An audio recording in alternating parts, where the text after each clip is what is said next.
మీకు ఈ వీడియో నచ్చినట్లయితే లైక్ చేయండి, షేర్ చేయండి. ముందుగా కింద ఉన్న సబ్స్క్రైబ్ బటన్ పై క్లిక్ చేయండి. ఎల్లప్పుడూ అప్డేట్ సమాచారాన్ని పొందండి. పార్లమెంటు నియోజకవర్గ బీఆర్ఎస్ ఇన్ఛార్జీలకు ఎన్నికల్లో పోటీ చేసే ఛాన్స్ దక్కుతుందా? సికింద్రాబాద్ పార్లమెంటు నియోజకవర్గ బీఆర్ఎస్ అభ్యర్థిగా ఎవరు రానున్నారు? గత పార్లమెంటు ఎన్నికల్లో పోటీ చేసి ఓటమికి గురైన తలసాని సాయి కిరణ్ యాదవ్కు మరో ఛాన్స్ దక్కుతుందా? సీట్ ఇస్తే గెలిచే సత్తా ఆయనలో ఉందా? 5 సంవత్సరాలుగా చేసుకున్న గ్రౌండ్ వర్క్ ఫలితం ఇస్తుందా? సికింద్రాబాద్ పార్లమెంట్ ఇన్ఛార్జికి అవకాశం దక్కేనా? ఈనాటి ప్రత్యేక కథనం మీ ఎస్సీబీ న్యూస్ తెలుగు ఛానల్లో. తెలుగు రాష్ట్రాల్లో తలసాని కుటుంబానికి ప్రత్యేక పేరు ఉంది. ఉమ్మడి ఆంధ్రప్రదేశ్తో పాటు తెలంగాణలో మంత్రిగా కొనసాగి అపార అనుభవాన్ని తలసాని శ్రీనివాస్ యాదవ్ దక్కించుకున్నారు. హైదరాబాద్ ఇన్ఛార్జి మంత్రిగా సైతం తలసాని శ్రీనివాస్ యాదవ్ ప్రత్యేక గుర్తింపును దక్కించుకున్నారు. రాష్ట్ర రాజకీయాల్లో కీలక పాత్ర పోషించడంతో పాటు కీలక నిర్ణయాల్లో సైతం బీఆర్ఎస్ పార్టీ అధిష్టానం పెద్దలు సైతం తలసాని శ్రీనివాస్ యాదవ్ సలహాలు, సూచనలు తీసుకునేవారు. సనత్ నగర్ నియోజకవర్గం నుండి ప్రాతినిధ్యం వహిస్తున్న తలసాని శ్రీనివాస్ యాదవ్కు సనత్ నగర్ నియోజకవర్గంతో పాటు సికింద్రాబాద్ నియోజకవర్గంలో మంచి పట్టుంది. బీఆర్ఎస్ ప్రభుత్వ హయాంలో హైదరాబాద్ ఇన్ఛార్జి మంత్రిగా నియోజకవర్గాల్లో పట్టు సాధించారు.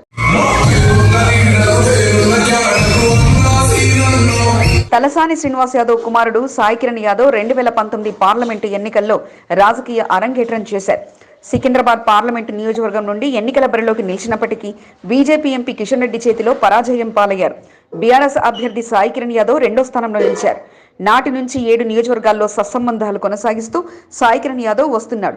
పలు సేవా కార్యక్రమాలతో పాటు పార్టీ కార్యక్రమాల్లో సైతం చురుగ్గా పాల్గొంటూ నియోజకవర్గాల్లో తన గుర్తింపును పదిలం చేసుకున్నారు.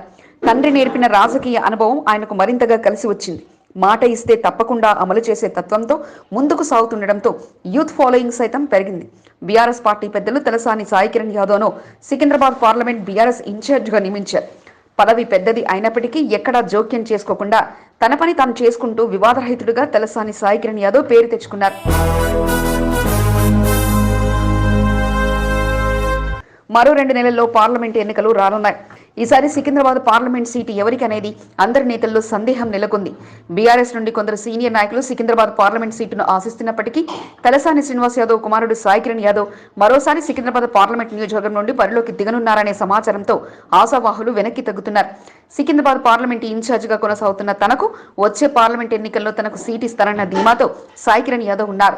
తండ్రి బలం, పార్టీ బలం తన గెలుపుకు మరింత సునాయాసం అవుతుందన్న నమ్మకంతో సాయి కిరణ్ యాదవ్ పార్లమెంట్ ఎన్నికల కొరకు సిద్ధమవుతున్నట్లు తెలుస్తుంది.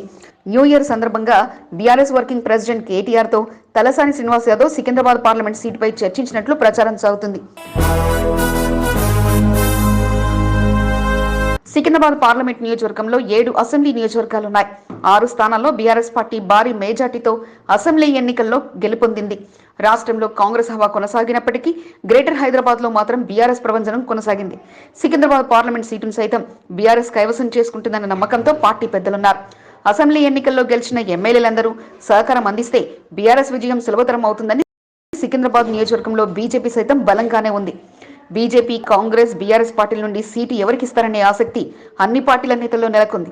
బీఆర్ఎస్ నుండి సాయి కిరణ్ కు పార్లమెంట్ సీట్ దక్కుతుందా లేక బీఆర్ఎస్ ఇన్ఛార్జిగానే కొనసాగుతారా అనేది మరికొన్ని రోజులు వేచి చూడాలి. 2023లో 11 నెలలు వారు చెప్పిందే వేదం, చేసిందే శాసనం. మిగిలిన 1 నెల వారి భవితవ్యాన్ని మార్చేసిందా? ఇన్నాళ్ళు ఆర్డర్ వేసిన నేతలు ఇప్పుడు అలసిపోయి ఆగిపోయారా? అందరి భరోసాను అందించిన వారి మాట ఇప్పుడు తప్పైందా? గడిచిన ఏడాది వారికి అంతగా కలిసిరాగా చివరి మాసం మాత్రం వారికి అనుకుని రిజల్ట్ను అందించిందా? అంత సీన్ లేదన్న వారు కొందరు, రామన్న రాజ్యం చేస్తామన్న వారు ఇంకొకరు. ఏది ఏం జరిగినా వచ్చేది మా ప్రభుత్వం అన్నవారు ఇప్పుడు పరిస్థితి చూసి నోరు మెదవలేకపోతున్నారు. ఏంటి ఈ 1 నెల కథ అనుకుంటున్నారా? వాచ్ ఫోకస్, చక్రం తిప్పిన డిసెంబర్ ఈనాటి ప్రత్యేక కథనంలో.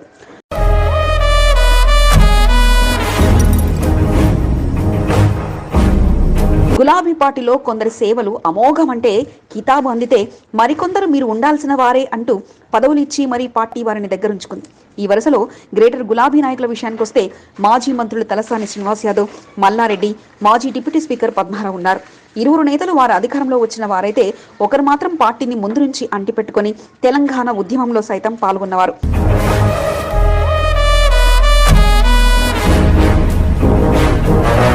అసలు విషయానికి వస్తే 11 నెలల పాటు ప్రభుత్వంలో పదవుల్లో ఉన్న వారికి డిసెంబర్ మాసం మాత్రం కలిసి రాకుండా పోయింది. 2023లో 11 నెలలు రాజభోగాలు అనిపించిన వారు కాస్త చివరి మాసం చేరేసరికి సాధారణ నాయకులుగా మారిపోయారు.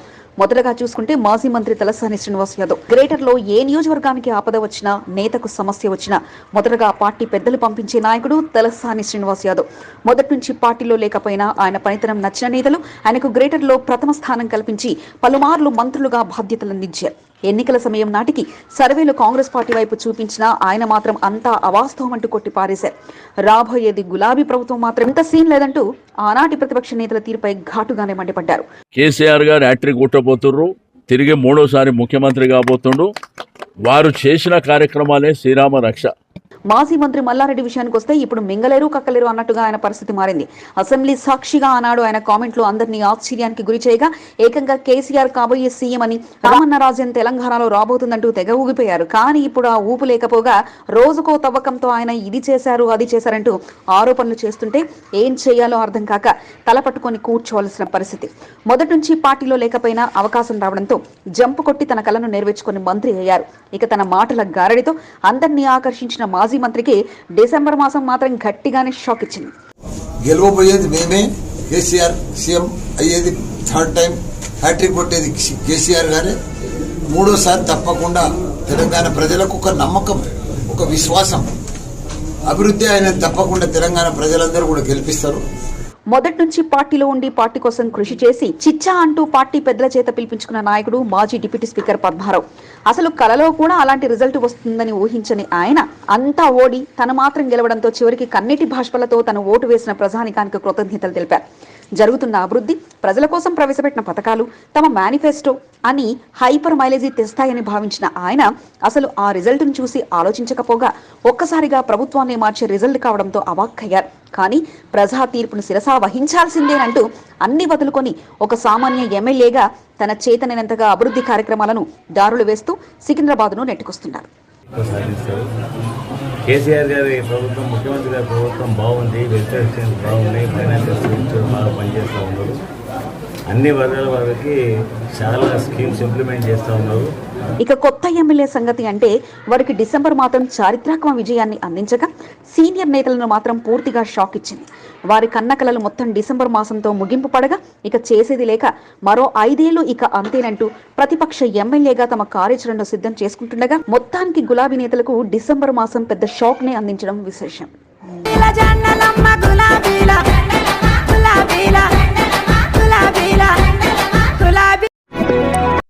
ప్రజాపాలన దరఖాస్తు సెంటర్లను పరిశీలించడంతో పాటు సమస్యల పరిష్కారానికి తానున్నానంటూ భరోసానందించే పనిలో Cantonment Congress party incharge Gaddar Vennela నిమగ్నమయ్యారు. 1వ వార్డులో సంజీవయ్య నగర్లో గల ప్రజాపాలన దరఖాస్తు సెంటర్ను పరిశీలించారు. స్థానిక సమస్యలు పరిష్కరించే బాధ్యత తనదంటూ అభయహస్తం అందించారు. సంజీవయ్య నగర్లో ప్రజాపాలన సెంటర్లో దరఖాస్తు స్వీకరణ జరుగుతున్న విధానం పరిశీలించారు. కాంగ్రెస్ ప్రభుత్వం తప్పక నిరుపేదల ఆశలు నెరవేరుస్తుంది అని ధీమా వ్యక్తం చేశారు. ఈ సందర్భంగా పలువురు స్థానికులు కమ్యూనిటీ హాల్లో బోర్వెల్, సింథటిక్ ట్యాంక్, వాష్రూమ్లతో పాటు పలు అభివృద్ధి కార్యక్రమాలను వెన్నెల దృష్టికి తీసుకువెళ్లారు. ఇన్ఛార్జ్ మంత్రి పొన్నం ప్రభాకర్ దృష్టికి తీసుకువెళ్లి నిధులను అందిస్తానంటూ హామీ ఇచ్చారు. పర్యటనలో స్థానిక నేతలు హరికృష్ణ, యాదవరావు, గడ్డం జయప్రకాష్, అశోక్ కుమార్, బంగారి సాదా, బాలరాజ్ యాదవ్, మారుతితో పాటు పలువురు పాల్గొన్నారు. హ్యాట్రిక్ విజేతకు శుభాకాంక్షలు వెలువ కొనసాగుతోంది. రోజువారీగా పజ్జన్నకు శుభాకాంక్షలు చెప్పడానికి ఆయన అభిమానులతో పాటు నేతలు తరలివస్తుండగా వారి అభినందనలు అందుకుంటూ ప్రతి ఒక్కరికి తన వంతుగా కృతజ్ఞతలను సికింద్రాబాద్ ఎమ్మెల్యే పద్మారావు తెలిపారు. ఆయన నివాసంతో పాటు ఎమ్మెల్యే క్యాంపు కార్యాలయంలో శుభాకాంక్షలు చెప్పడానికి సికింద్రాబాద్ ప్రజానీకం పోటీ పడింది. పలువురు నూతన సంవత్సరంతో పాటు గెలుపుపై శుభాకాంక్షలు తెలిపారు. సీతాఫల్ మండి కార్పొరేటర్ సామల హేమ నూతన సంవత్సరం పురస్కరించుకుని మాజీ డిప్యూటీ స్పీకర్ పద్మారావుకు కొత్త సంవత్సర శుభాకాంక్షలు తెలిపారు. ఈ ఏడాది మరింత అభివృద్ధి జరగాలని ఆశిస్తున్నట్లు కోరగా ఎమ్మెల్యేగా తన వంతుగా పూర్తి సహకారం అందిస్తానంటూ హామీని ఎమ్మెల్యే తీగుళ్ల పద్మారావు అందించారు. శుభాకాంక్షలు తెలిపిన వారిలో ఓడియన్ శ్రీను, జాకీర్, అశోక్తో పాటు పలువురు ఉన్నారు. కాంగ్రెస్ ప్రభుత్వం రాకతో సీనియర్ కాంగ్రెస్ నేతల్లో కొత్త ఉత్సాహం వచ్చింది. ఇన్నాళ్లు పార్టీ కార్యక్రమాలతో సరిపెట్టిన నేతలు ఇప్పుడు పరుగుపరుగున ప్రజాపాలన సెంటర్లలో చక్కర్లు కొడుతూ ఇది తమ ప్రభుత్వం కల్పిస్తున్న అవకాశం అంటూ తెలియజేశారు. కంటోన్మెంట్ 6వ వార్డులో నందమూరి నగర్, భావనీ నగర్, తాడ్బండ్లో పాటు పలు చోట్ల సెంటర్లను కాంగ్రెస్ సీనియర్ నాయకులు బలరాజ్ యాదవ్, సదానంద్, పవిత్రన్, గోపీలు పరిశీలించారు. జరుగుతున్న దరఖాస్తుల విధానాన్ని Cantonment Congress party incharge Gaddar వెన్నెలకు తెలియజేయడంతో పాటు ఇన్ఛార్జితో కలిసి పలు సెంటర్లను పరిశీలించారు. తప్పక ఈ అవకాశాన్ని ప్రజలంతా వినియోగించుకోవాలని నేతలు కోరారు. కొందరు ఎమ్మెల్యేలు గెలిచిన ఆనందంలో నియోజకవర్గ ప్రజలకు అందుబాటులో లేకుండా నూతన సంవత్సర వేడుకలను జరుపుకుంటూ ఎంజాయ్ చేస్తున్నారు. మరికొంతమంది ఎమ్మెల్యేలు నియోజకవర్గ ప్రజలే తమ దేవుళ్లుగా భావిస్తూ ఓటు వేసి గెలిపించిన వారికి సేవలు అందించడమే లక్ష్యంగా పెట్టుకుని ముందుకు సాగుతున్నారు. ఎమ్మెల్యేగా గెలిచి మొదటిసారి నియోజకవర్గంలో డివిజన్లో పర్యటించిన ఆయనపై పూలవర్షం కురిపిస్తూ తమ అభిమానాన్ని చాటుకున్నారు. ఇంతకు ఎవరా ఎమ్మెల్యే, ఏమిటా స్టోరీ అనుకుంటున్నారా? సనత్ నగర్ నియోజకవర్గం బన్సిలాల్పేట డివిజన్లో పర్యటిస్తున్న ఎమ్మెల్యే తలసాని శ్రీనివాస్ యాదవ్ పై పూలవర్షం కురిపిస్తూ ఇలా తన అభిమానాన్ని స్థానిక ప్రజలు చాటుకున్నారు. నాడు మొదటి ఎన్నికల పాదయాత్రను సైతం బన్సిలాల్పేట నుండి సెంటిమెంట్ గా తలసాని శ్రీనివాస్ యాదవ్ ప్రారంభించారు. నేడు అదే డివిజన్ నుంచి తలసాని శ్రీనివాస్ యాదవ్ ప్రజా సమస్యలు తెలుసుకుని పరిష్కరించే దిశగా పాదయాత్రను ప్రారంభించారు. మొదటి రోజు బన్సిలాల్పేటలో జీహెచ్ఎంసీ అధికారులతో కలిసి అరుణ్ జ్యోతి కాలనీలో బాబు జగజీవన్ రావు విగ్రహానికి ఘన నివాళులర్పించి పాదయాత్రను ప్రారంభించారు. స్థానికంగా పలు సమస్యలు అడిగి తెలుసుకోవడంతో పాటు 4,50,000 రూపాయలతో సివరేజ్ పైప్ లైన్ పనులను తలసాని శ్రీనివాస్ యాదవ్ ప్రారంభించారు. తన డివిజన్ నుంచి పాదయాత్ర ప్రారంభించడంతో కార్పొరేటర్ కుర్మా హేమలత లక్ష్మీ ప్రజలు గ్రాండ్ గా ఏర్పాట్లు చేశారు. పాదయాత్రలో పాల్గొన్న తలసాని శ్రీనివాస్ యాదవ్ పై గులాబీ పువ్వులు చల్లుతూ స్థానికులు తమ అభిమానాన్ని చాటుకున్నారు.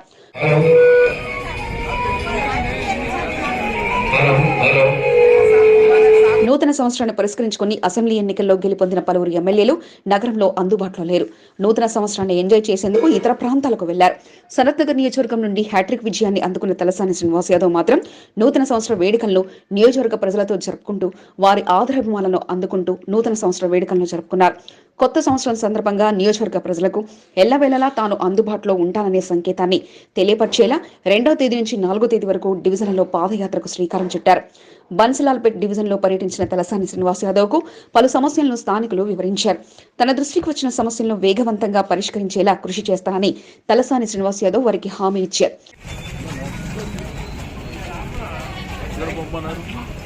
కార్యక్రమంలో మహేశ్వరి, పలు శాఖల అధికారులు సుదర్శన్, శ్రీధర్, కృష్ణ, శశాంక్, సంధ్య, బీఆర్ఎస్ డివిజన్ అధ్యక్షుడు వెంకటేశ్వర రాజు, పద్మారావు నగర్ ఇన్ఛార్జ్ గుర్రం పవన్ కుమార్, లక్ష్మీపతి, ప్రేమ్, అబ్బాస్, రజాక్, కుమార్ యాదవ్, ఫయం, బలరాం, సత్యనారాయణ, నరసింహరావు, గోవర్ధన్ సాయి తదితరులు పాల్గొన్నారు.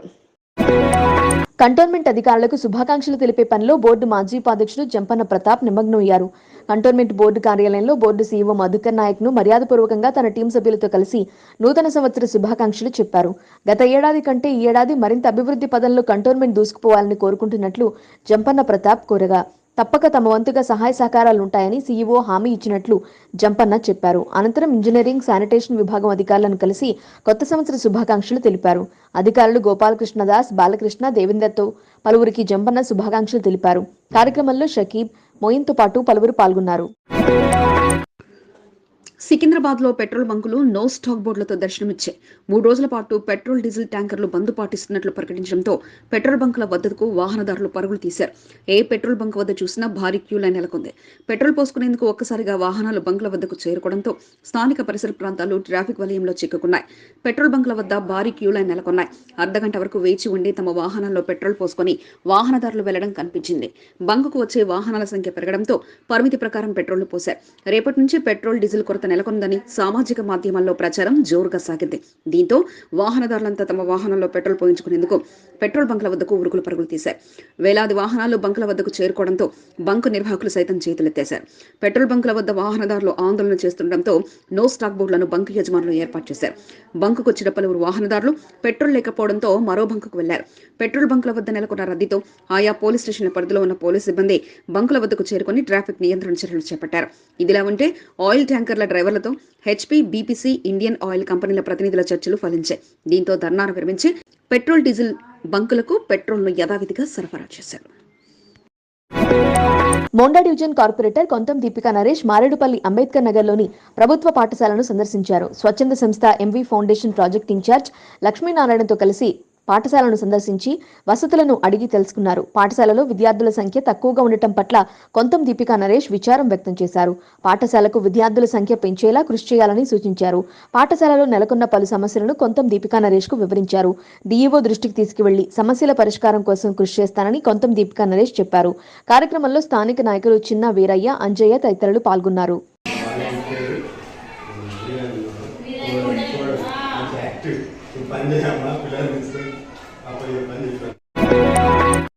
సికింద్రాబాద్ మారేడుపల్లిలోని సన్నాయి మైదానంలో బుధవారం వికసిత్ సంకల్ప భారత్ క్యాంపును ఏర్పాటు చేయడం జరుగుతుందని, ప్రజలు ఈ అవకాశాన్ని సద్వినియోగం చేసుకోవాలని మోండా డివిజన్ కార్పొరేటర్ కొంత దీపికా నరేష్ తెలిపారు. భారత్ సంకల్ప్ యాత్రని ప్రవేశపెట్టారు. ఈ వికసిత్ భారత్ సంకల్ప్ యాత్ర రేపు మన డివిజన్లో షనాయ్ నర్సింగ్ హోమ్ ఆపోజిట్ ఉన్న జిహెచ్ఎంసి గ్రౌండ్స్లో జరగనుంది. మధ్యాహ్నం 2 గంటల నుండి 5 గంటల వరకు. దీంట్లో ఎన్నో స్టాల్స్ ఉంటాయి. ఇప్పుడు గ్యాస్ కనెక్షన్స్ లేని వాళ్ళు హెచ్పి గ్యాస్ ఏజెన్సీ వాళ్ళు ఉంటారు, అక్కడ దరఖాస్తు చేసుకోవచ్చు. ఆధార్ అప్డేషన్స్ ఉంటాయి. స్ట్రీట్ వెండర్స్ లోన్ అప్లై చేసుకునే వాళ్ళకు కూడా ఒక స్టాల్ ఉంటుంది. జన ఔషధి కేంద్రం. ప్రజాపాలన సెంటర్ల వద్ద రద్దీ కొనసాగుతూనే ఉంది. వరుసగా 2 రోజులు సెలవులు రావడంతో మంగళవారం ప్రజాపాలన సెంటర్ల వద్దకు పెద్ద ఎత్తున దరఖాస్తులు చేసుకునేందుకు దరఖాస్తుదారులు వచ్చారు. 5వ వార్డులోని వాల్మీకి నగర్ కమ్యూనిటీ హాల్లో ఏర్పాటు చేసిన ప్రజాపాలన సెంటర్ దరఖాస్తుదారులతో కిక్కిరిసిపోయింది. కంటోన్మెంట్ సిబ్బంది దరఖాస్తుదారుల వద్ద నుంచి దరఖాస్తులు స్వీకరించారు. 6వ తారీఖు వరకు ప్రజాపాలనలో దరఖాస్తులు స్వీకరించడం జరుగుతుందని, రేషన్ కార్డు దరఖాస్తులను సైతం స్వీకరిస్తున్నట్లు కంటోన్మెంట్ సిబ్బంది తెలిపారు.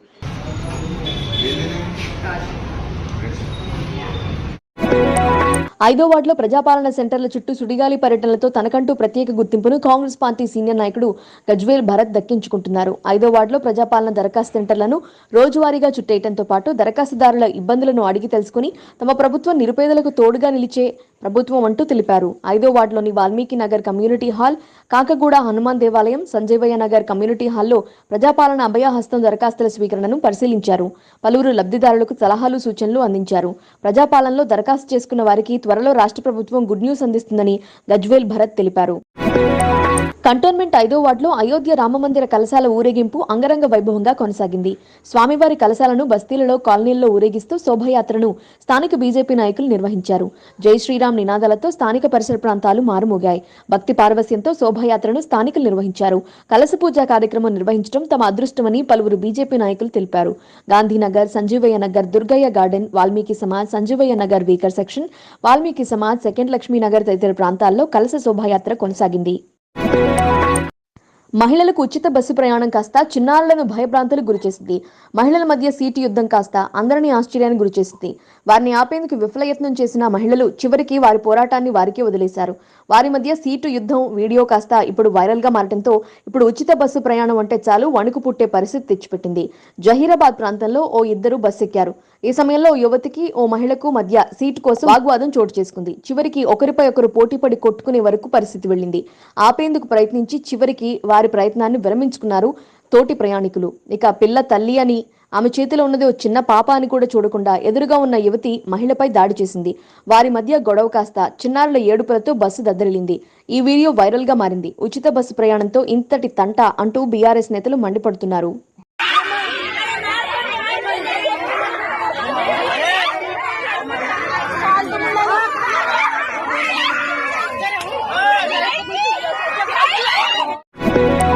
నూతన సంవత్సరాన్ని పురస్కరించుకుని సనత్ నగర్ ఎమ్మెల్యే తలసాని శ్రీనివాస్ యాదవ్ కు శుభాకాంక్షల వెల్లువ కొనసాగుతోంది.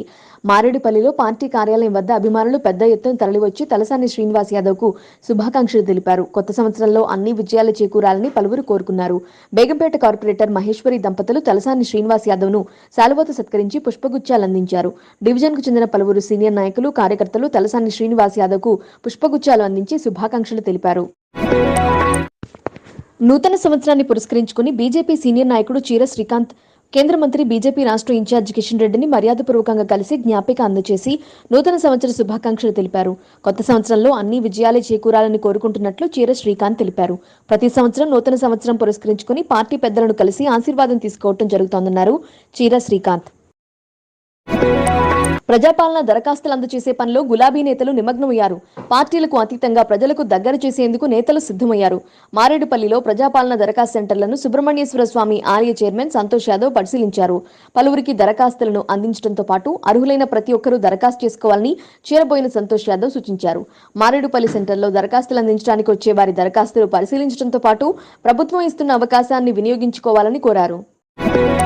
కంటోన్మెంట్ మోండా డివిజన్లో ప్రజాపాలన అభయహస్తం 6 గ్యారంటీ స్కీమ్లపై ప్రజలకు అవగాహన కల్పించే పనిలో కాంగ్రెస్ పార్టీ సీనియర్ నాయకుడు నందికంటి రవి నిమగ్నమయ్యారు. అవసరం ఉన్న వారికి దరఖాస్తులను అందజేయడంతో పాటు త్వరితగతిన అందరూ దరఖాస్తులు చేసుకోవాలంటూ సూచనలు అందించారు. కాంగ్రెస్ పార్టీ, కాంగ్రెస్ ప్రభుత్వం మాటలు చెప్పే ప్రభుత్వం కాదని, త్వరలో ఆ మాటలను నిజం చేస్తుంది అన్న ధీమాను నందికంటి రవి వ్యక్తం చేశారు. మోండా డివిజన్లో పలు సెంటర్లను పరిశీలించారు. ఇంటింటికి వెళ్లి దరఖాస్తు చేసుకోవాలని ఫారంలను అందజేశారు. వారికి వారి వంతుగా పలు సూచనలను, సలహాలు అందించారు. కొత్త సంవత్సరంలో ఆ రెండు సంఘాలు ఒకటయ్యాయి. పోటాపోటీగా కార్యక్రమాలు నిర్వహిస్తూ రెండు సంఘాలుగా ఉంటూ బస్తీవాసుల్లో అయోమయాన్ని సృష్టించిన వారు ఒకటయ్యారు. కంటోన్మెంట్ 4వ వార్డు పికెట్లో అంబేద్కర్ సేవా సంఘం, హర్జన బస్తీ సేవా సంఘం కమిటీ సభ్యులు కలిసిపోయారు. ఒకరికొకరు న్యూ ఇయర్ శుభాకాంక్షలు తెలుపుకున్నారు. పికెట్ బిఆర్ అంబేద్కర్ గా కమిటీ సభ్యులు కొనసాగించేందుకు నిర్ణయించుకున్నారు. బస్తీ అభివృద్ధి లక్ష్యంగా కొనసాగనున్నట్లు వారు తెలిపారు. ఈ సందర్భంగా 2024వ సంవత్సర శుభాకాంక్షలు తెలుపుకున్నారు. ఎంఎన్ శ్యామరావు, గంగారాం, సాయి కుమార్, రాకేష్, నవీన్, బాబురావు, జగదీష్, సురేష్, అరవింద్, నర్సింగ్, జోగుల భాస్కర్లతో పాటు పలువురు ఉన్నారు. స్థానిక సమస్యలను పరిష్కరించే పనిలో హ్యాపీ టీం సభ్యులు నిమగ్నమయ్యారు. సమస్య పరిష్కరించడంతో పాటు ప్రస్తుతం ఉన్న జనసాంద్రత ఆధారంగా పైప్లైన్ వ్యవస్థను పెంచాలంటూ కంటోన్మెంట్ అధికారులకు విజ్ఞప్తి చేశారు. కంటోన్మెంట్ 4వ వార్డులోని లక్ష్మీనగర్లో కొన్ని రోజులుగా డ్రైనేజ్ సమస్య ఇబ్బంది పెడుతోంది. ఈ తరుణంలో హ్యాపీ టీం సభ్యులు కంటోన్మెంట్ సిబ్బంది సహాయంతో ఈ చావడిలో ఫిర్యాదు చేసి సమస్యను పరిష్కరించారు. మరలా సమస్య పునరావృతం కాకుండా ఎమ్మెల్యే లాస్యానందిత దృష్టి తీసుకువెళ్లగా ఎమ్మెల్యే సహకారంతో కంటోన్మెంట్ అధికారులకు ఈ విషయంపై ఫిర్యాదు చేశారు. డ్రైనేజ్ సమస్య మళ్లా తలెత్తకుండా పెరిగిన జనసాంద్రత ప్రకారం పెద్ద పైప్లైన్ వ్యవస్థను ఏర్పాటు చేయాలని కంటోన్మెంట్ అధికారులకు విన్నవించారు. పనుల పరిశీలనలో హ్యాపీ టీం సభ్యులు ఆనంద్, నల్లరాజు, శేషుతో పాటు బస్తీవాసులు పాల్గొన్నారు.